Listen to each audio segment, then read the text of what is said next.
بسم اللہ الرحمن الرحیم. میں ہوں شیخ طیب اور میرے ساتھ موجود ہیں ہمارے دوست مفتی احمد اللہ شاہ. تو ہماری پچھلی ریکارڈنگ کے سلسلے کو ہی ہم آگے بڑھانے کی خواہش رکھتے ہیں. پچھلی ریکارڈنگ میں ہم نے جنت کا مختصر سا تعارف جو ہم نے آپ کو کروایا کہ جس کی سب سے اہم بات یہ ہے کہ جس میں اللہ رب العالمین نے انسان کے لیے ایسی نعمتیں بنائی ہیں کہ جن کا تصور کیا ہی نہیں جا سکتا. یہ ایک ایسی جامع بات ہے اس کنسیپٹ کے اوپر, اس ٹاپک کے اوپر, کہ جس میں تمام اس کی خوبیاں آ جاتی ہیں. تو ہمارے ساتھ موجود ہیں احمد اللہ بھائی. آج ہم ان سے جانیں گے کہ ہم وہ کون سے ایسے اعمال ہیں اسپیسیفکلی جن کو کر کے ہم اس جنت میں جلدی جا سکتے ہیں. تو احمد اللہ بھائی اب آپ کو بتاتے ہیں کہ احمد اللہ بھائی ہمیں بتائیں وہ کون سے ایسے اعمال ہیں جن کو کر کے ہم جلدی جنت میں جا سکتے ہیں اور اللہ کے ہاں مقبول ہو سکتے ہیں. جی بہت شکریہ طیب بھائی، اللہ تعالیٰ آپ کو جزائے خیر دے۔ سب سے پہلی بات، جو انسان جنت میں جانا چاہتا ہے نا، اس کے لیے شریعت نے کچھ چیزیں مقرر کی ہیں۔ صحیح. سب سے پہلے یہ کہا گیا کہ ایمان لے کے آؤ، صحیح. اللہ کے ساتھ کسی کو شریک نہ کرنا۔ صحیح. نبی کریم علیہ الصلوۃ والسلام کی یہ حدیث موجود ہے، آپ علیہ الصلوۃ والسلام فرماتے ہیں کہ جو انسان اس حالت میں مرے کہ اس نے اللہ کے ساتھ کسی کو شریک نہیں ٹھہرایا، وہ جنت میں جائے گا۔ صحیح. اب اس بات کو سمجھنا بڑا ضروری ہے۔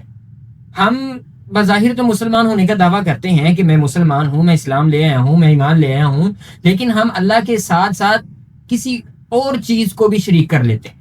کسی سے مدد مانگنا، کسی کو مشکل کشا کہہ دینا، فلاں کہہ دینا، فلاں کہہ دینا، جب یہ چیزیں انسان کو آ جاتی ہیں تو لہٰذا وہ شرک کے اندر مبتلا ہو جاتا ہے۔ اچھا، تو یعنی کہ سب سے پہلا جو کام ہے جنت میں جانے کے لیے، وہ سب سے جو پہلی چیز ہے وہ آپ نے بتایا کہ ایمان لانا، شرک، اللہ پر ایمان لانا، اور اس کے ساتھ ساتھ اس کو ایک ماننا، ایک جاننا. توحید یعنی آپ نے بتایا کہ انسان کا شرک سے پاک ہونا یہ انسان کو جنت کی طرف لے کے جنت کے طرف لے کے جاتا ہے۔ اس کو سپورٹنگ وہ رسول اللہ صلی اللہ علیہ وسلم کا ایک قول بھی ہے نا کہ من قال لا الہ الا اللہ دخل الجنہ. تو ناظرین، ہمارے رسول اللہ صلی اللہ علیہ وسلم نے جو یہ بات فرمائی ہے، اس کا اصل جو ڈیپ اگر اس کو ڈپ کیا جائے تو اس کا اصل مفہوم یہی ہے کہ ہم نے اللہ رب العالمین کے ساتھ کسی کو شریک نہیں کرنا. تو انشاءاللہ الٹیمیٹلی اللہ رب العالمین نے ایسے لوگوں کو جنت ہی دے گی انشاءاللہ. جی احمد اللہ بھائی. اور دوسری بات یہ ہے کہ ایک جو روایت ملتی ہے، نبی کریم علیہ الصلوۃ والسلام فرماتے ہیں جو انسان 5 وقت کی نماز جماعت کے ساتھ پڑھتا ہے تو اللہ رب العزت اس بندے کو بھی جنت کا داخلہ دے. سبحان. اب 5 وقت کی نماز پڑھنا مسلمان بندے پہ اوپر فرض ہے، پھر جو کامیابی کی کنجی کہا گیا ہے. بالکل ایسے ہے. تو ایک روایت یہ بھی ہے کہ من صام رمضان ایمانا واحتسابا غفر له ما تقدم من ذنبه. آپ علیہ الصلوۃ والسلام فرماتے ہیں جس مسلمان بندے نے رمضان کے روزے رکھے ثواب کی نیت سے، اس کے گناہ معاف کر دیے جائیں گے. اور یہ بات سمجھنے والی ہے کہ جب گناہ معاف ہو گئے وہ تو بندہ جنت میں چلا جائے گا.